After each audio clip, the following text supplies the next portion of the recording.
Being locked in place during this pandemic has forced us to confront our personal darkness and social ills. When the police illegally attacked protesters in my city and the mayor praised them instead of censuring them, I felt really, really helpless. I became depressed and I suffered a serious mental health episode.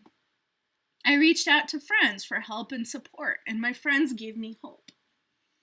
We live in a violent culture where poverty can be a death sentence, and those who suffer are blamed for their suffering.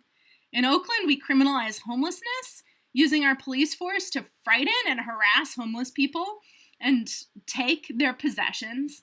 I had trouble believing it when I found that out, but it's true. And all across America, when crimes are committed, we invest in punishment instead of healing and restoration. That's why I've chosen Critical Resistance for my birthday fundraiser. It's an Oakland-based organization that tries to replace our policing and prison systems with something that's more respectful to human beings and, the sacred light we all hold within us deserves to be respected. And I think that this is the moment to build a better world. Things are finally bad enough that we realize that we need to build it. And so that's why what I wanted for my birthday was donations to this cause. I knew if I did some sort of digital hangout, it would just remind me that I wasn't there with you in person, and that would make me feel sad. And it would feel really unbearable to be reminded of the difference between this and past birthdays when I could hug you and laugh with you and eat with you. And, but this is something I haven't done before. I haven't made a fundraising video on my birthday before. And so I thought it would be a way to make my 32nd year special. So, donate to the fundraiser. The information is below the video. And I also wanted to tell you about another exciting thing in my life, which is I'm starting a study of Isaiah. I'm going to lead it in September. And the focus will be drawing a connection between Isaiah and the struggle for justice. And I hope it will give us hope, because this text was written during a time of horrible disaster. And it was to give people hope in God's vision for the future, even while acknowledging the magnitude of the departure from God. And so I'm going to read a little bit from Isaiah because it makes me happy, and it's my birthday, so it's about me. Isaiah is very intense, just warning you.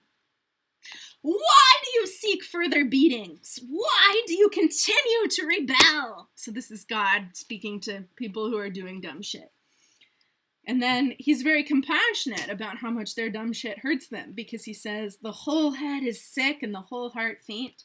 From the sole of the foot even to the head, there is no soundness in it, but bruises and sores and bleeding wounds.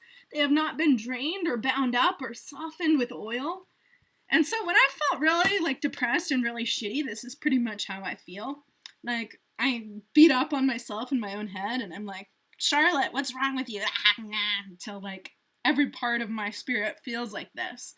So this is very vivid.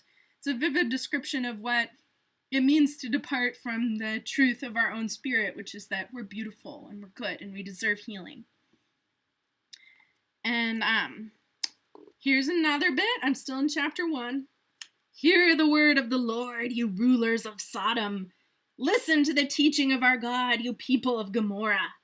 What to me is the multitude of your sacrifices, says the Lord. I have had enough of burnt offerings of rams and the fat of fed beasts. I do not delight in the blood of bulls or of lambs or of goats. And so, celebrations are important, and I'm sad that I'm not having a normal birthday celebration.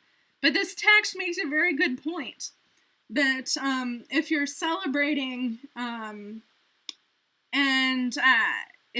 there's no sort of deeper meaning to it, then it becomes an odious celebration.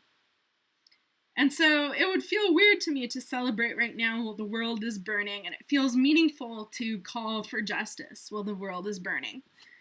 And so, hearing God being like, F these effing parties, makes me feel better about missing my party. I cannot endure the solemn assemblies with iniquity. Your new moons and appointed festivals my soul hates, says God in this passage. Wash yourselves, make yourselves clean, remove the evil of your doings from before my eyes. Cease to do evil, learn to do good, seek justice, rescue the oppressed, defend the orphan, plead for the widow. That's really powerful, and I think that he's saying it's better than a party. It's better than a ritual. It's better than a festival. It's better than a gathering. Seek justice, rescue the oppressed, defend the orphan, plead for the widow. I was checking the news. I'm recording this on the 20th to post on the 23rd. So here, back in the past, on the 20th, it explained the wildfires in California are out of control because the prisoners who usually fight them are all sick from the COVID we gave them by locking them up in a place where they couldn't escape it. There's just so many layers of bad. And then I was texting someone about it, and he was like, yeah, and then also we refuse to give them firefighter jobs after they leave jail. It's just, we say they're not qualified. It's just like, I don't understand. Like, sometimes it seems like the world is like literally this hellscape. And I was feeling helpless when I read this news item, just like I felt helpless when, I was part of this protest that police violence tried to repress. And then I was thinking with a lot of concern and worry and care for this friend who they say their number one issue is state violence. They're a single issue voter. And the friend's going through a hard time, and I wish I could make this friend feel less helpless. And I wish that I could make the people coughing their lungs out in jail feel less helpless. And I wish that I could stop the fires that actually probably wouldn't have happened if we had continued indigenous forestry practices, but colonialism put an end to those. So it's in the face of all this helplessness, the thing that can make you feel better is to love people and do something. So that's what I'm trying to do for my birthday.